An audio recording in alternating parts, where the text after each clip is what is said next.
Now, what may be the most remarkable coming out event we've ever seen?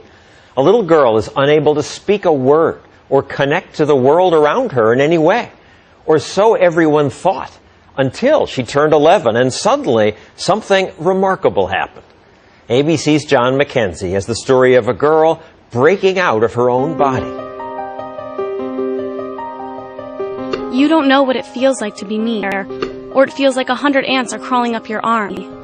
When you can't sit still because your legs feel like they're on fire. How is it that these powerful words came out of this flailing body? People look at me and assume I am dumb because I can't talk. Something extraordinary happened to this 14-year-old who was written off as mentally deficient, something that may help unlock the mysteries of a baffling disorder. What do I want? I want to be like every other kid. But I can't, because I am Carly. Born in Toronto, Canada, Carly Fleischmann was 2 years old when it became clear she was not keeping up with her twin sister Tara. When you're told your child is going to be developmentally delayed, that they might achieve the developmental level of a 6-year-old, it's like being kicked in the gut. When Arthur Fleischmann and his wife Tammy learned the diagnosis was autism, they expected the worst, that the twins were headed in different directions. And how bad did it get for Carly, those first few years? Awful. Part of her delays prevented her from walking, from sitting up. It was clear that Carly, like most autistic children, was lost in her own world, perpetually swimming underwater. And all the doctors would say, you're the parent. You should do as much as you feel you need to do for this kid. Carly, stand up. The Fleischmanns were on their own. Experts told them that early intervention was critical. You use your fork. So ever since Carly was 3, her therapy has been intensive, unrelenting. This took about 40 to 60 hours a week of one-to-one therapy. She always had about 3 to 4 therapists working with her. And if you're not getting results with one approach, you move on and you try something else. You didn't give up. You pushed Carly. And when you look in Carly's eyes, you can see an innate intelligence. So we never gave up. We never gave up. But if there was intelligence, Carly's ceaseless rocking, flailing arms, and tantrums hid any trace of it. Worse, she couldn't speak. Not a word. I did not have any expectation that she would have a fluent form of communication. Dr. Nicole Walton-Allen is a clinical psychologist who led Carly's therapy program. Her profile was that of a child who was severely autistic and more than likely moderately mentally retarded. And did you ever think about institutionalizing her? We had friends saying, you know, you've been plugging away, spending thousands of dollars on therapy. You're not really seeing the progress. So, of course, you start thinking about, should she be in a group home? But you decided against it. I could never do it. Could never do it. How can you give up your kid? What do you want? Despite thousands of hours of therapy over months and years, Carly's progress was excruciatingly slow. That is until one day 3 years ago when Carly was 11. She ran to a computer for the first time, and what happened next was a breakthrough so profound. A little bit later on, she spells H-E-L, and we kind of pushed her to finish, and she puts P, so she spells. It would finally pierce Carly's silent, secret world. And she was quite distressed, and she starts to spell H-U-R, and it was like T, hurt.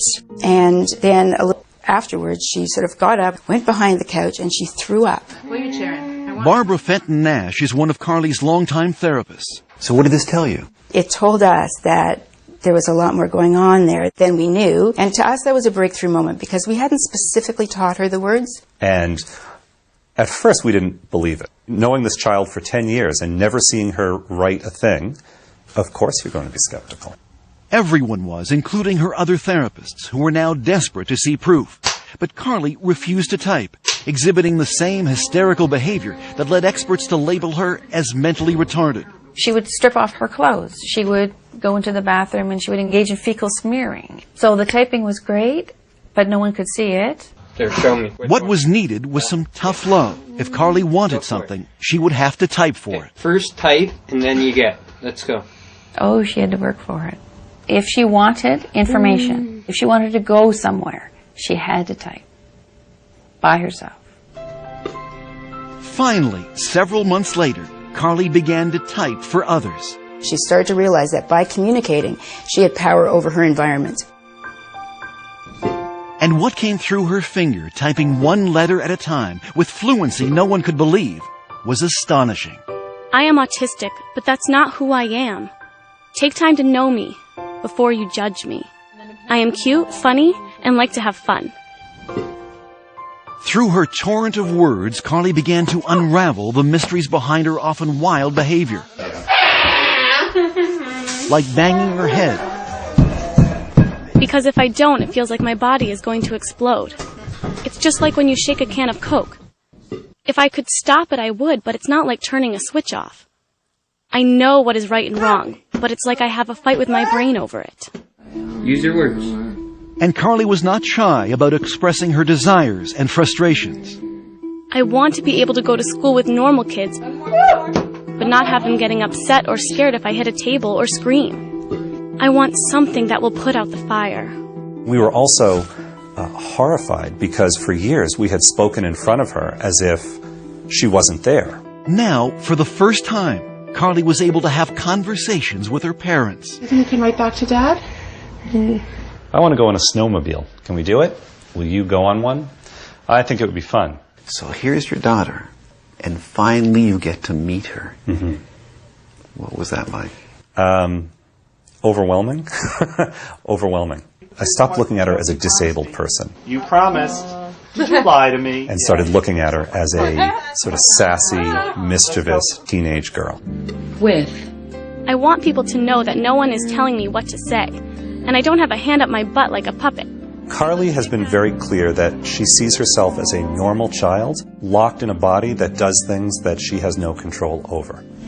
Side by side with her twin sister Taryn, it would be easy to dismiss Carly as intellectually challenged. That is, until you ask her a question. Carly, why do autistic kids cover their ears, flap their hands, hum, and rock? It's a way for us to drown out all sensory input that overloads us all at once. We create output to block out input. Carly's brain, unlike most people's, is overwhelmed by the senses of sight and sound, taste and smell. Our brains are wired differently. We take in many sounds and conversations at once. I take over 1,000 pictures of a person's face when I look at them. That's why we have a hard time looking at people. The one thing she can control is when and where she'll type. Oh, this is John. This is John. And usually she needs to be motivated. Finish up. You're doing great. When I tried making conversation with Carly, she would not type back. I'll tell you anything you want to know. Her finger hovering over the keys for hours, until I brought up my teenage son. He wants to play football. No, she's smiling. It's going to be something funny. Are you embarrassed? Come on, we want to hear what you have to say. Yes, I guess he's cute. 2 years that we've been communicating, and every time she writes something, there's a little bit of that sense of awe. The room resembled a ship's cabin. Its walls Dear made of Dad, wooden laths, I love when you read to covered me, by many coats and I of love that you believe in me. I know I'm not the easiest kid in the world. Give me a kiss. However, you are always there for me, holding my hand and picking me up. I love you. I'll go through many sleepless nights to hear that. I'll spend every penny we have to hear that. Was there one writing in particular that left a lump in your throat?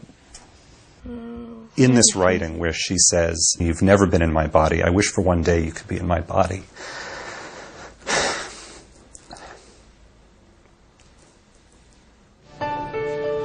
A year after we first met Carly, she is happier, calmer, more independent. Come on, let's get this in the pan. She's even writing a novel. I think that humankind is just oblivious to things that have been around for many years. She also has her own internet blog and twitters regularly, answering questions from people all over North America. I think Carly knows that she now has a voice that can help other kids. Now she looks at herself as someone who can make a mark on the world. And that's got to be life-changing. What do you hope for Carly now? I want her to be happy. I want her to have dreams and goals and accomplish those goals in spite of her challenges.